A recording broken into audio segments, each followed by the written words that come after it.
রাজনৈতিক দলগুলো বিশেষত তারা প্রতিবাদ মিছিল মিটিংয়ের মধ্যে সীমাবদ্ধ থাকলেও রাষ্ট্রে আমরা কার্যকর কোনো পরিবর্তন দেখতে পাচ্ছি না।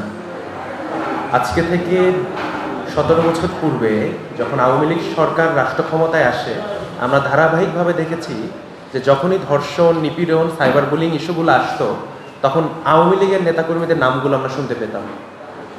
আবার বর্তমানে যখন বিএনপি সরকার রাষ্ট্র ক্ষমতায় এসেছে, আমরা দেখতে পাচ্ছি আওয়ামী লীগের লোকজনের নামগুলো শোনা যাচ্ছে না, আমরা ধারাবাহিকভাবে বিএনপির লোকজনের নাম শুনতে পাচ্ছি। আমরা এর মাধ্যমে বুঝতে পারছি আলটিমেটলি আমাদের দেশে অপরাধ প্রবণতার সাথে ক্ষমতার একটা বড় সম্পর্ক রয়েছে। দীর্ঘ সময় আমরা দেখেছি আমাদের দেশে ধর্ষণের সর্বোচ্চ শাস্তি মৃত্যুদণ্ড থাকলেও এটার কোনো কার্যকারিতা নেই এবং রাষ্ট্র এটা কার্যকরের জন্য কোনো দীর্ঘ পদক্ষেপ গ্রহণ করে না। যখনই দলীয় সরকার এবং ব্যক্তিবর্গ এ ধরনের অপরাধ অপকর্মের সাথে জড়িত থাকে, রাষ্ট্রের প্রত্যেকটি অর্গানকে ব্যবহার করে ওই রাজনৈতিক দল প্রভাব বিস্তার করে ওই ব্যক্তির মুক্তি নিশ্চিতের জন্য কাজ করে, হয় আপোষের মাধ্যমে আর তা না হলে বিভিন্নভাবে ভিকটিম ব্লেমিংয়ের মাধ্যমে।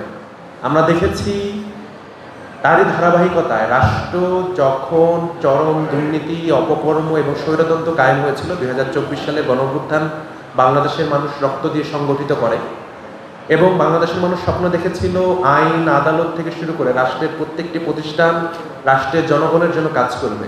কিন্তু আমরা দেখতে পাচ্ছি বিচারক নিয়োগ থেকে শুরু করে রাষ্ট্রের প্রত্যেকটি প্রতিষ্ঠানে যেভাবে দলীয়করণ হচ্ছে, রাষ্ট্র যে জায়গায় আমরা স্বপ্ন নিয়ে 2024 সালে লড়াই করেছি তার থেকে যোজন যোজন দূরে পিছিয়ে যাচ্ছে।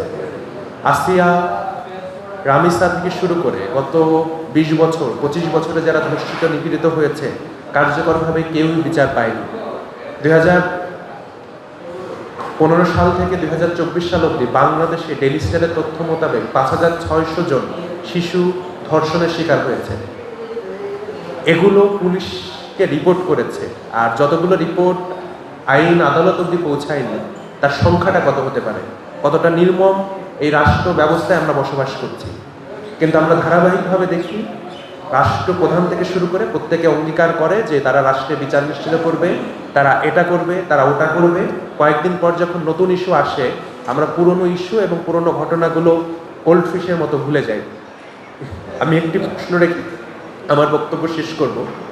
রাষ্ট্রের যারা অপরাধী, অপকর্মের সাথে জড়িত, তাদের বিচার নিশ্চিত করা রাষ্ট্র যেমন রাষ্ট্রের দায়িত্ব, একই সাথে বিচার বিভাগের দায়িত্ব। কিন্তু আমরা দেখতে পাই রাজনৈতিক ব্যক্তিবর্গ তারা 2 দিন, 4 দিন, 1 মাসের ভিতর বিচার নিশ্চিতের অঙ্গীকার করেন। কিছু হলেই আমরা রাজনৈতিক ব্যক্তির কাছে বিচার চাইতে যাই। তার মানে স্পষ্ট আমরা বাংলাদেশের আইন